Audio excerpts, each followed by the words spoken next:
What's going on, everybody? Welcome back to another Lions video. Now, the draft is less than 36 hours away. In less than 36 hours, the Detroit Lions will be on the clock. They will be selecting at the 7th overall pick, or they may have traded the pick away. I don't know yet. But regardless, the draft is in just a couple of days. And over the past couple of weeks, over the entire offseason, we have talked a lot. We have talked about prospects. We have talked about rankings. We have talked about where the Lions should go with the number 7 overall pick. But we have yet to do a big board. We have yet to go over the big players in the draft, rank them 1 through whatever we want to go over the big board and really talk about which players would be the best for Detroit. So in today's video, I wanted to go over it. I have 25 prospects. I have a 25 prospect big board for you guys today. Prospects 1 through 25, the order I think in importance and talent and position of value, and based off a lot of different things, I have created a big board for the Lions. Now, before we get into the video and before we start talking about this big board, if you're new to the channel and you are enjoying the content, whether it be the draft content or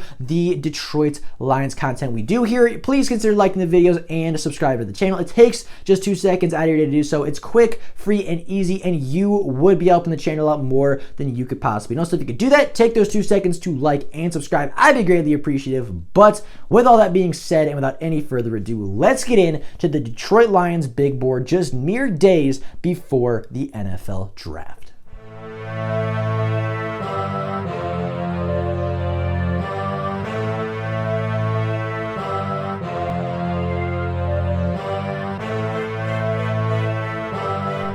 Now, this is not necessarily a big board for the entire NFL, and this list, this big board that I have created is not necessarily how I think the draft is going to play out. It's not necessarily where I think all these prospects should rank just as individuals. It's not necessarily where I think these prospects would rank as individuals or in a vacuum, but based off the Lions, based off their positional needs, based off the best fits, based off the, day 1 potential, as well as the, year 3 potential. A lot of different factors were considered when making this big board, and these are the players, this is the order that I think players should go off the board for the Lions. So with that being the case, with the number 1 player on the big board, it has to be Trevor Lawrence. Now, there is almost no way Trevor Lawrence falls to the 7th overall pick. There is very little chance, I'd say 0% chance that the Lions actually end up selecting Trevor Lawrence, because he's just simply not going to be there unless the first 7 teams, unless the first 6 teams just somehow fall asleep moments before the draft. Like, Trevor Lawrence is not going to be there. But if he somehow does fall, if, a video comes out of him doing some not good things,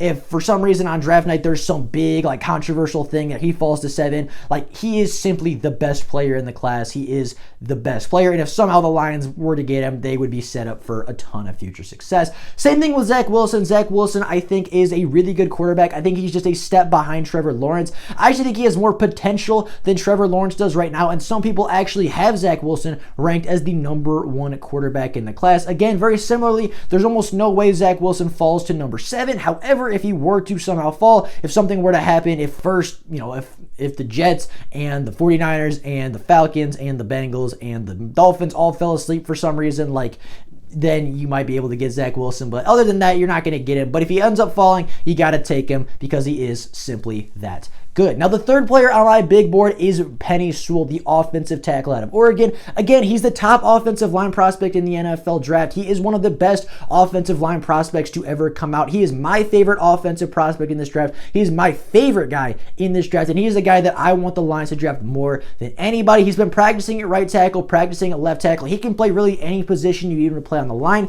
He is simply a generational talent, and I don't like using that word, but generational talent is exactly what Penei Sewell is. And if the Lions are lucky enough to get him, this is the first player where it's actually semi-realistic he falls. And I've heard a lot of things talking about the Lions have shown interest in Penei Sewell, and the Bengals are leaning towards Ja'Marr Chase. More and more likely by the day, it seems like Penei Sewell could potentially fall. Again, I think it's unlikely, but I think it's very, very possible. And if Penei Sewell does end up falling and the Lions do have a chance to select him at 7, they should turn the pick in immediately and just thank thank the football gods, I guess, because they'd be incredibly lucky to get there.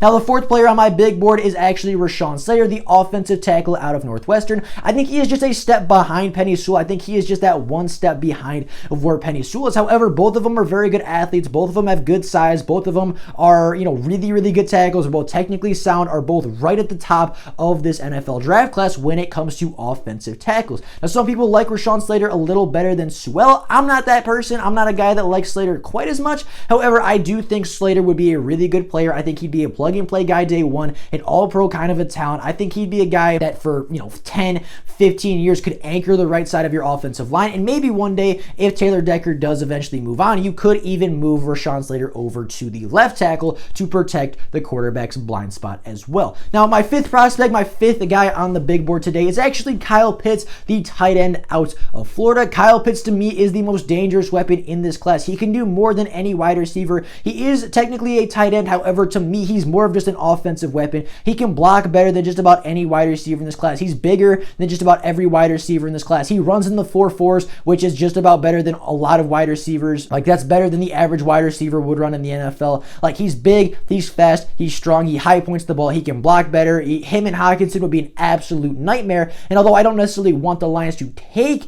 a weapon with the 7th overall pick, if they were to take one, I would want it to be Kyle Pitts, the tight end out of Florida. Now, at the 6th spot on my big board, I have Ja'Marr Chase. Ja'Marr Chase, by far, to me, the best wide receiver in this class. I don't think he brings quite the value that Kyle Pitts brings. I think Kyle Pitts is just a little bit more rare of a prospect. He's a guy that you're not going to find. You can maybe find another elite wide receiver prospect, but very few times in NFL history has there been a guy like Kyle Pitts in the NFL draft. So Ja'Marr Chase is one step below Kyle Pitts as far as weapons. He's that one slot below the Florida tight end. However, if we were to select Ja'Marr Chase, if we were to go wide receiver, Ja'Marr Chase would be my number one option. Now, Jaylen Waddle would be my number two option if we were to go wide receiver, and that is why he sits at the 7th spot on my big board. Jaylen Waddle, the wide receiver out of Alabama, he has explosive game-breaking speed. He was the best wide receiver on that Bama offense since he's been there. I mean, you can say that Devontae Smith won the Heisman, but when they were playing together, Jaylen Waddle was the go-to target. Jaylen Waddle was more productive per reception, per game, per snap basis. He was simply better. Jaylen Waddle has game-breaking speed, has game-breaking ability. I don't think he's quite as good as Ja'Marr Chase. I don't think he's got quite the hands Ja'Marr Chase has. I don't think he's quite as refined as Ja'Marr Chase. However, I think his athletic potential is a little bit higher, and I think his explosive, as I said, just simple game-breaking ability would be far too much to pass up on if the other 6 guys are off the board. Now, Justin Fields actually sits at my 8th selection on the big board. I do not want the Lions to take a quarterback, but if for some reason, if the Lions do end up trading down, or if for some reason they want a quarterback still, and of course those other 2 are off the board, long gone, I think Justin Fields is the 3rd best quarterback in this draft. He has a huge arm. I mean, really good accuracy, really good placement. He's a smart quarterback. People are going to tell you that he can't read the field. That's simply not true. Some of that comes from the Ohio State offense, where it's simply designed to stay on number 1 reads a little bit longer. And the number 2 thing, right? Part of that as well is just he was simply that good where he could lock onto the first read. He could extend the play and simply make that play happen because he didn't need to move off the number 1 receiver. So if people tell you he can't read the field, they're incorrect. If people tell you he doesn't have accuracy, they're not correct. Justin Fields is a beast. Justin Fields is really good. He has a strong arm. He's accurate. He's impossible to bring down. I mean, he's probably I'd say he's the most athletically gifted quarterback in this class as far as scrambling and just ability to tackle being incredibly difficult. I'd say he's the most athletic quarterback. He's my quarterback 3,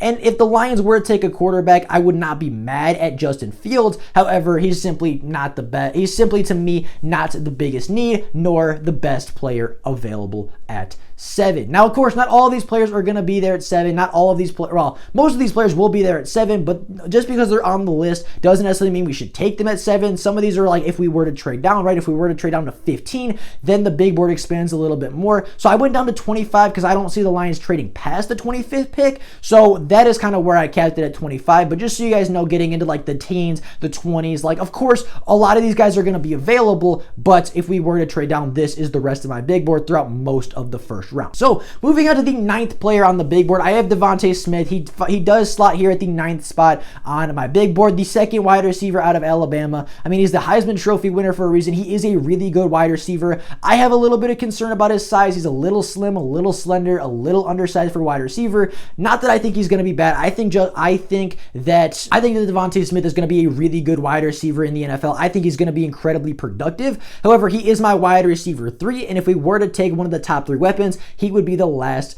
guy that I would want. Now at the 10th spot on our big board, I have Tevin Jenkins, the offensive tackle out of Oklahoma State. He's aggressive, he's big, he's fast, he's strong, he's athletic. I mean, he has the mindset you want for a tackle. Again, very similarly to what you have with like Justin Fields opposed to the big 2 quarterbacks. I have Tevin Jenkins just that one step behind, that one tier below the Rashawn Slaters and the Penei Sewells of this draft. However, if the Lions, even at 7, if they end up taking Tevin Jenkins, I wouldn't be incredibly upset. And if they were to trade down somewhere in the 10s, the 15 range, and they were to take Tevin Jenkins, I believe it would be a big steal, and I would think it would complete the offensive line that much more. Of course, to me, he's that one tier below, but to me, he's still an incredible prospect, an incredible talent, and the Lions would be lucky to get him. Now at pick 11, I have Jeremiah Owusu-Koramoah. He is my linebacker 1. He's the linebacker out of Notre Dame. He is, as I said, top linebacker in this draft. He has really good athleticism. He is a freak. He is super fast, super explosive, and simply he changes the defense. He's a guy you can build your defense around. He's a guy that can cover. He's a guy that can tackle. He's a guy that can force fumbles, can rip the ball out. He can even cover slot receivers if you really need him to, and actually did it quite a bit at Notre Dame. I mean, he simply changes your defense, and he is my number 1 defensive player on the board. He is my number 1 defensive player, and as you can tell, this draft class is very much slandered. It's very much slanted towards the offensive side of the ball, but to me, Jeremiah Owusu-Koramoah is the best defensive player in this class and should be the first defensive player on the Detroit Lions board. Now to follow that up, I have Christian Darrisaw, the offensive tackle out of Virginia Tech at the 12th spot. To me, again, not really as close as Tevin Jenkins was to the big 2. I have him as my 4th tackle in this class. Not that I think he's bad. Of course, he actually played really, really well at Virginia Tech. You know, he's a good technician. He has very few weaknesses. He gave up 0 sacks as a junior. Like he played really, really well. But to me, he's just not simply on the same level as those other 3 tackles.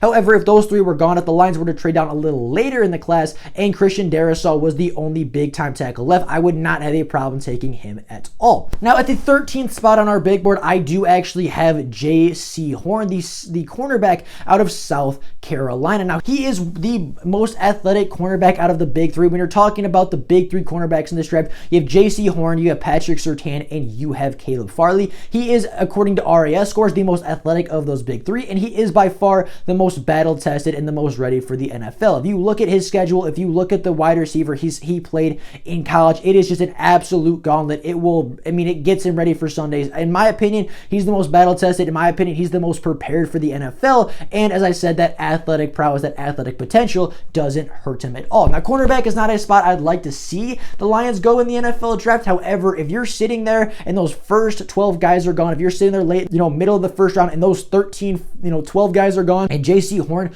is simply the best player on the board for you, I don't have a problem taking a cornerback if it's, simply the best guy on the board. Now, similarly to that, Jaelan Phillips is a guy that I put at the 14th spot on my big board. In my opinion, the best edge rusher in the class. He has multiple moves. He's been very productive in his college career, very athletic. I think he is the highest. I think he has some of the highest upside in the class. I think he is the highest floored prospect in the class as far as edge rushers and as far as defensive linemen in general. I think Jaelan Phillips is a really good prospect. I think he's going to go top 15, top 20 at the latest. Like, simply a really, really good pass rusher. And if the Lions were to get him, he could potentially replace Trey Flowers. And he could be a guy to come in and give you immediate impact, but also give you long-term to get that Flowers contract off the books. Same thing with Azeez Ojulari, who sits there at 15. He's the edge rusher out of Georgia. Again, very good athletic potential, really good production at Georgia. Got better every single year. I mean, not quite on the level of Jaelan Phillips, but right behind that, one step behind to me. And I really like Azeez. If we were to get him, I'd be ecstatic. If we were to get him at 15, 20, I'd be super, super happy with it. Again, very good prospect, not a lot of weaknesses, just all around a very, very solid prospect. Now, Rashad Bateman, the wide receiver out of Minnesota, is my 16th player on the board. Again, very good wide receiver, a tier below a guy like Jamar Chase or Jalen Waddle or even DeVonta Smith, but a guy that has really good hands, a guy that is a really good route runner, a guy that I think actually could be the next Davante Adams in the NFL. He's a guy that, isn't necessarily the greatest athlete, but a guy that just works hard every day, gets better every day, is a really good route runner, has really good hands.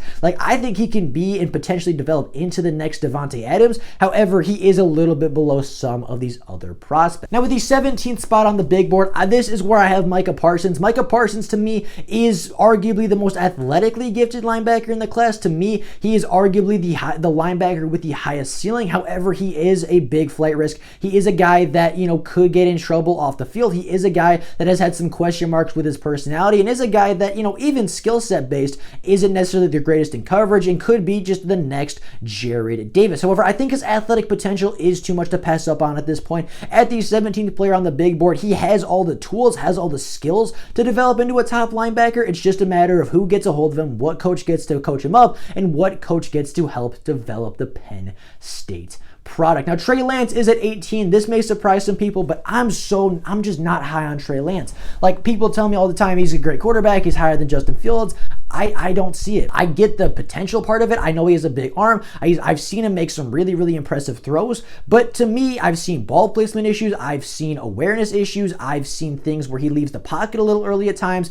To me, I've seen just way too many issues to warrant taking him with a top 7 pick. And to me, that's why he sits at, 18 on my big board. That's why he's here, is because I just simply see way too many flaws in his game, where I don't see that with Justin Fields. I don't see that with Trey Lance, or I don't see that with, Trevor Lawrence. I don't see that with Zach Wilson. I don't see the same problems in those three as I do with Trey Lance. So that's why he's so much farther down the big board than those other 3 quarterbacks. Now, at the 19th spot on the big board, I have Christian Barmore, the defensive tackle at Bama. He's shown true game-breaking ability at the defensive line. I mean, sometimes, not every play, not every snap, but 3 to 4 times a game, he just has a really good rep where he is simply the best player on the field. Like, he shows flashes where he looks like Aaron Donald some plays, and by no means is he going to be the next Aaron Donald. I don't believe that. But again, like I said, every once in a while, once a quarter, twice a quarter, he makes just this absolutely game-breaking play where he looks absolutely unstoppable. He could be a big addition for the Lions defensive line. I don't think it's the first spot the Lions should look in the draft, but I do think it would be a good spot to get to eventually, and Christian Barmore would be a big get for this Lions team. Zaven Collins, to me, sits at the 20th overall spot on my board. He is a linebacker from Tulsa. He has a lot of tools. He's a big, fast, strong player, has shown he's good in coverage, has shown that he can do anything that NFL teams are going to ask of him. The only reason he is this low is because the Tulsa system, the Tulsa defense, doesn't really translate great, doesn't really translate perfectly to the NFL. There's a lot of things Tulsa does that just simply don't work in the NFL. So it's not that Zaven Collins did anything by himself that makes him this low on the board. It's just that the defense he played in doesn't necessarily translate great to the NFL, which gives me a little bit of a question mark. But when you're talking about a guy with talent and upside, you're not going to get much better than Zaven Collins. Now, Patrick Surtain is the second cornerback on my board, and he sits at the 21st selection. Again, battle-tested, good athlete in the SEC. He played a lot of really good, really talented wideouts over the past couple of years. He's battle-tested. He's very athletic. I believe he's the second player of that RAS score on the cornerback list of the big 3. Athletic guy, son of a really good cornerback in Patrick Surtain Sr. Like, he's going to be a good cornerback. He's going to be locked down in the NFL, you'd like to think. I think he'd be a good cornerback in Detroit. I think he would fit relatively well. However, he would be far from the first player I would select. Now, at 22, I have Kwity Paye. I'm not a big fan of Kwity Paye, to be honest. I don't like the fact that he never really produced at Michigan, and I get the athletic upside, and I would hope that if we were to draft Kwity Paye, our defensive line coach could develop him into, get the most, maximize out of that athletic potential. But to me, I just don't see it in Kwity Paye. But at the 23rd pick, if all 21 guys ahead of him are gone, Kwity Paye kind of have to take him at that point because of just the potential alone. Now, Travis Etienne is my guy at 23. Again, kind of similar to the cornerbacks. I don't want a running back in the first round. I don't want a running back early. But at some point, Travis Etienne is just going to be by far the best player on the board. And if he's sitting there and it's very obvious that he is the best player there, you pair him with DeAndre Swift and you get one of the most dynamic and one of the most dangerous running back cores in the NFL. Caleb Farley, to me, sits at 24. He's kind of the third cornerback to me out of this draft class. He's the third cornerback on my board. However, would still be a really good player. And then the last player on my big board for the Lions, the player to sit at 25 for me, is Kadarius Toney, the wide receiver out of Florida. He has some drop issues. He has some concentration drops. However, the dude is just shifty. He's fast. He's explosive. Like, he is very tough to tackle. If you watched him at the Senior Bowl, like the one rep, I know he dropped the pass, but I mean, he just left the cornerback in the dust. I mean, had a really good route, has run a lot of good routes in his career. creates incredible separation for the Gators. Like, he is a really good player, and I think he would be a really good addition to the Lions offense. But with that being said, that is my big board. That is how I see the Lions big board playing out, and that is where I would rank the top 25 prospects for our Detroit Lions. Let me know what you would change. Let me know what you liked about the board. Let me know what you did not like about the board. Let me know if you would change anything around. And of course, if you are so willing, leave me your big board down in the comments below. But with that being said, that is all I got for you guys today. That is all I have for the draft content this season. We're going to do a little bit more tomorrow. We're probably going to do final thoughts. And then as the draft goes on, of course, we'll do some updates and we will go through and talk about prospects for days 2 and 3. But with that being the case, that is all I have for you guys today. Thank you all so very much for watching the video. I hope you guys enjoyed. If there's Lions news or rumors to come out, of course, a video will be made. But until then, that is all I got for you guys today. Thank you all so very much for watching. And until next time, and as always, go Lions.